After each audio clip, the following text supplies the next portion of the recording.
Welcome back. Well, welcome back, friends. Deciding to bring a dog into your home is a big one. Why did I say it like that? Home.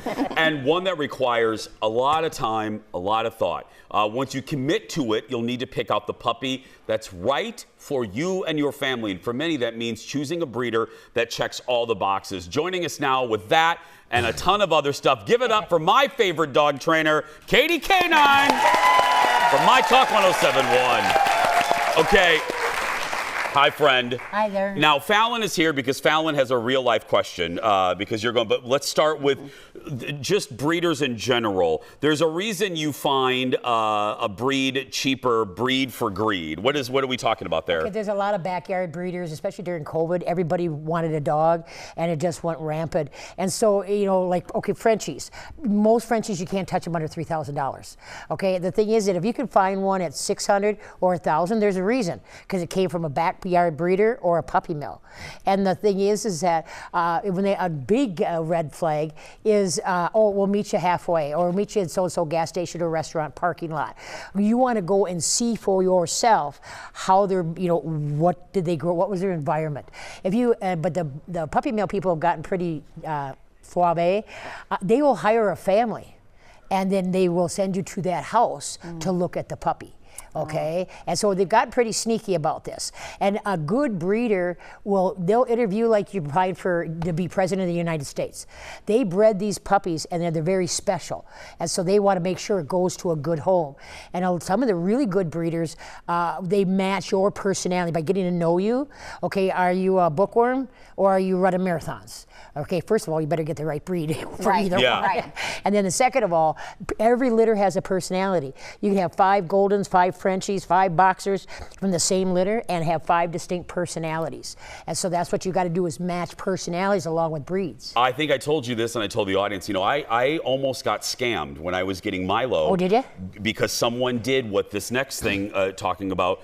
This is another trick not great breeders do, telling you a puppy is older than it really is. That happens, doesn't it? Yeah, because the smaller they are, the cuter they are.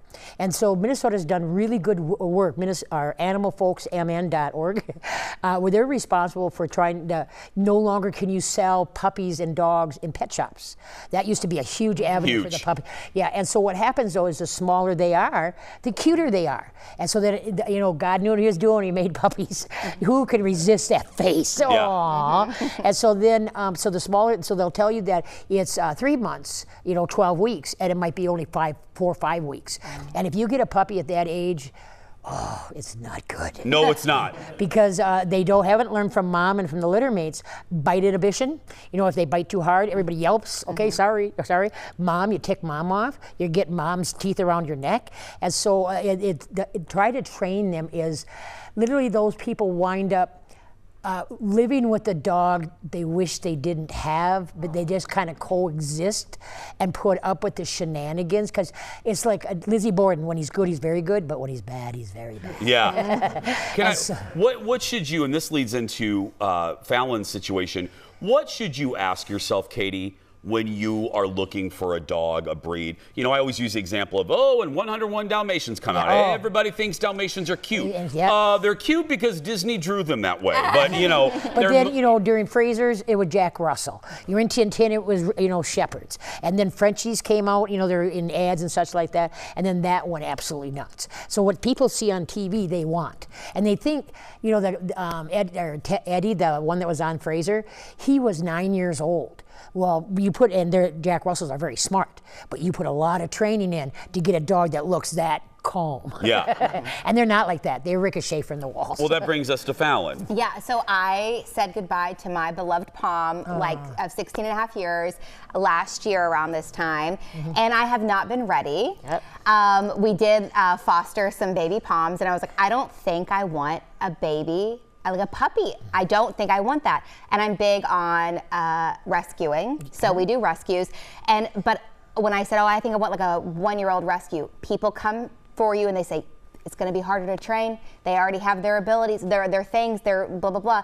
Is that true? Because it scares people away from getting older dogs who need loving homes. I haven't had a puppy in 54 years. Okay. They're a lot of work. Yeah, and they I are. To do it right. I have time. My time is devoted to you guys, entertaining, educating you. And so all my dogs are 2 to 5 years old. And the reason is they're out of the puppy mush brain, because that goes until about 1.5 to 2. And I can. Don't tell me that, Katie. Sorry. You got a while, my friend. That's the next segment. Okay, and so saying you're getting somebody else's problem, you know the only problem that dog has?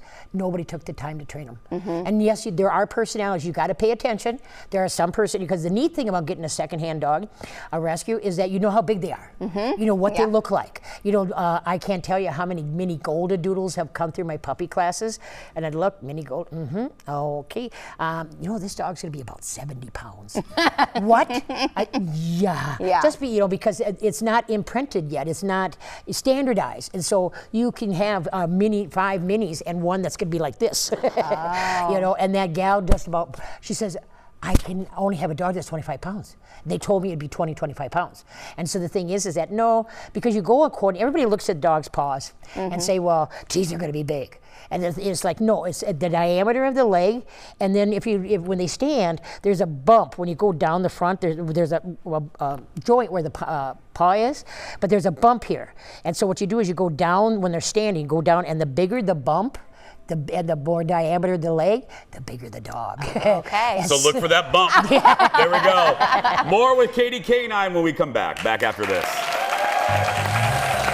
That's great about because she's right. So many people are scared.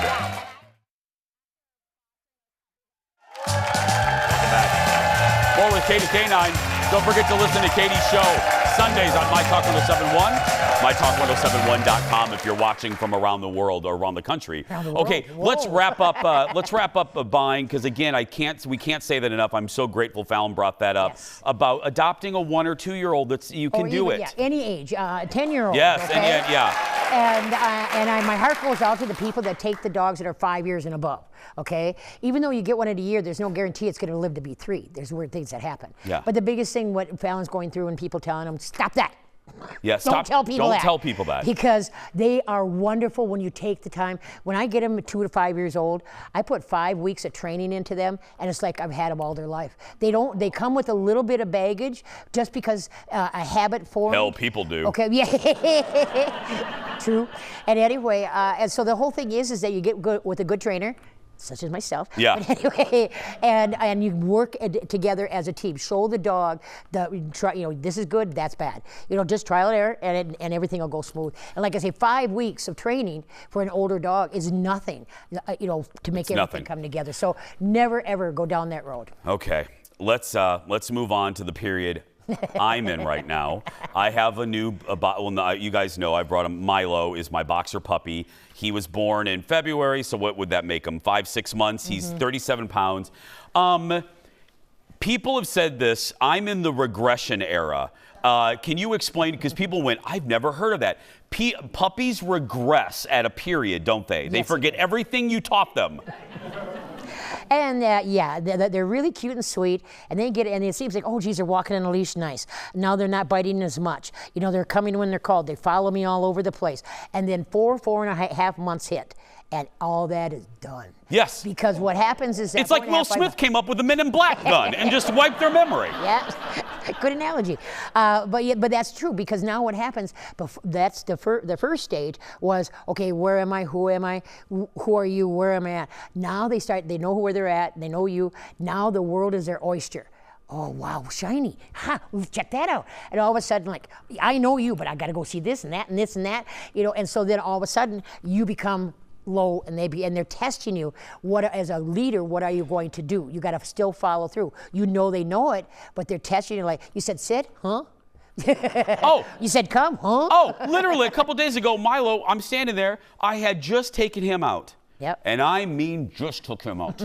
And we're sitting in the kitchen. He literally looked at me, squat and peed. Yep. Just like, and look, and he smiles. He looks at me like, hi. Yeah. And just like, and I, like, what are you doing? I literally looked, I go, I just took you out. Yep, you're enter. I think he's got a graphic on this. You're entering the T-Rex stage. Yeah. Oh. Okay. Yeah. Cute little puppy, nice adult dog, but in between, most dogs are giving up. Velociraptor era. Yeah, That's yeah. what I'm in. Yes. Most people give their dogs up to rescue at a year and a half because it seems like they've been training forever and it's just not coming together fast enough. And so then what happens is that, no, it's a testing stage to see what kind of leader, what are you going to follow through, how are you going to do it. So that's where training is so important, that you get into a training class, not just for social skills. Social, as long as you got one or two buddies, you know, that he's fine. But what you need to know, these are the rules. Obedience school. Yes. So even though you're past the small puppy period, they still need instruction. Am I hearing you right? They probably need more. No, now, because now their focus point is getting longer. They can, the attention span of a gnat is getting better, okay? Yeah. And so so now they can retain and focus, and that's what you're working with, where they'll sit and remain in the sit, not sit and get up. Or they'll lay down and they'll remain down, not lay down and get up. Or they'll walk politely and not constantly trying to get ahead of you. You know, the focus point is starting to come. Oh, you are describing our lives right now. More with Katie when we return. Stay right there. He really does. He will. Welcome back. Well, I think you like this.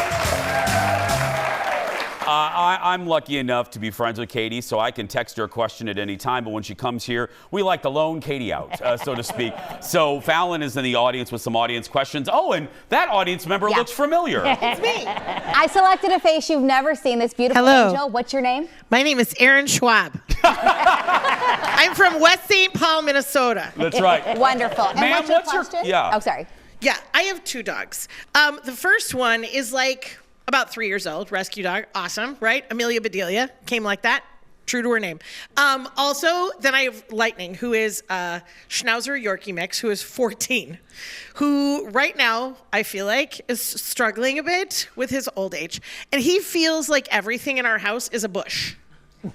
Okay, so we're trying to figure out best plan. And I've had a lot of people say, like, we have puppy pads down in a couple places just because it's just like, it's crazy. Plus, then the other dog is like, wait a minute, whoa, what, we pee in the house now? Is that it? I thought we didn't pee in the house, but we do pee in the house? Because I feel like we get to pee in the house. Great. So I've had other people be like, put him in a dog diaper. And I was like, I don't want to put him in a dog diaper.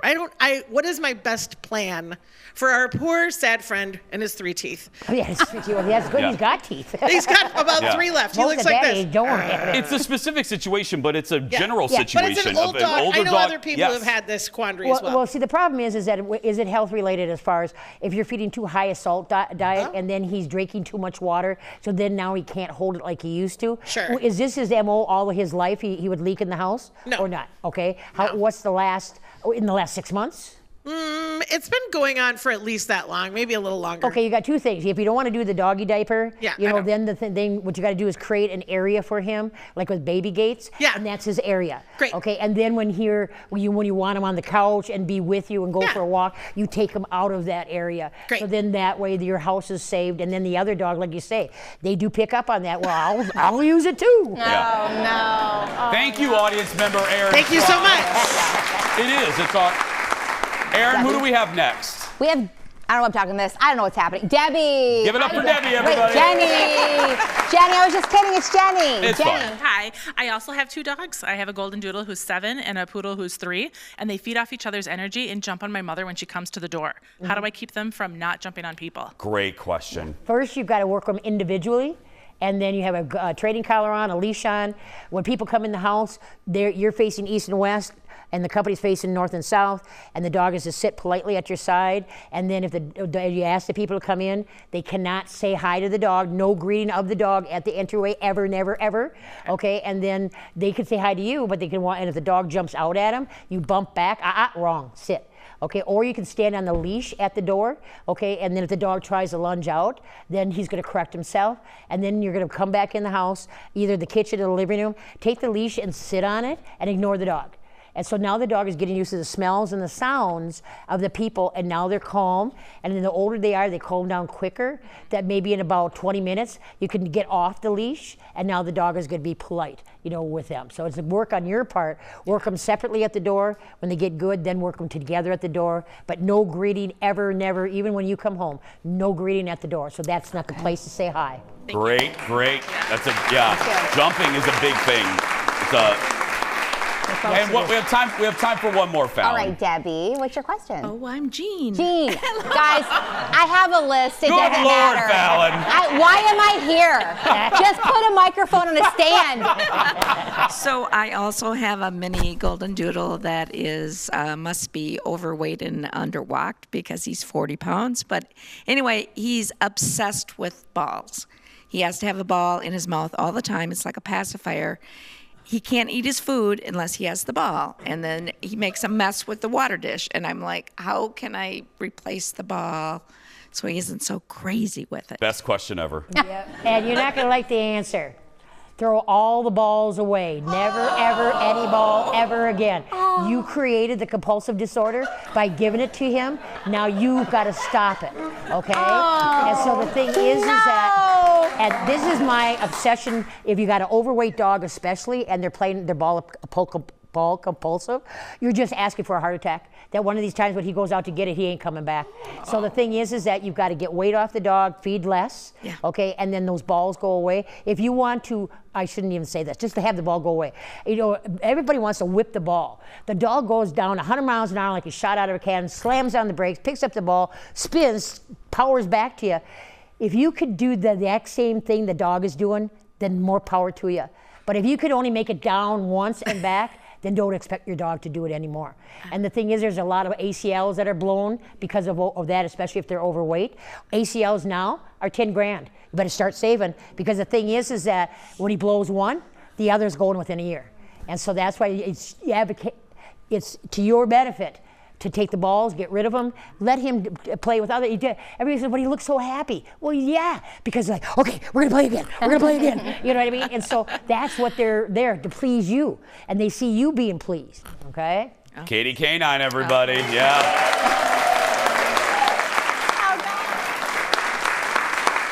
Yeah. What do you do with Milo? Do you Katie, you're so subtle. I love you. Like the truth. I'm with you really quick. We got to go, but Biggie is the ball one. Okay. Biggie foams at the mouth with the ball, but but he's small, and I do have to, you're right, I have to be careful because he runs like a little fat sausage. Yep. Yeah. And like I said, visit her website. Give it up for Katie K9, katiek9.com for more information, and her radio show on mytalk1071.com. We'll be right back in a moment, everybody. That was so good. we didn't get to it all. I know. That's why you'll be back.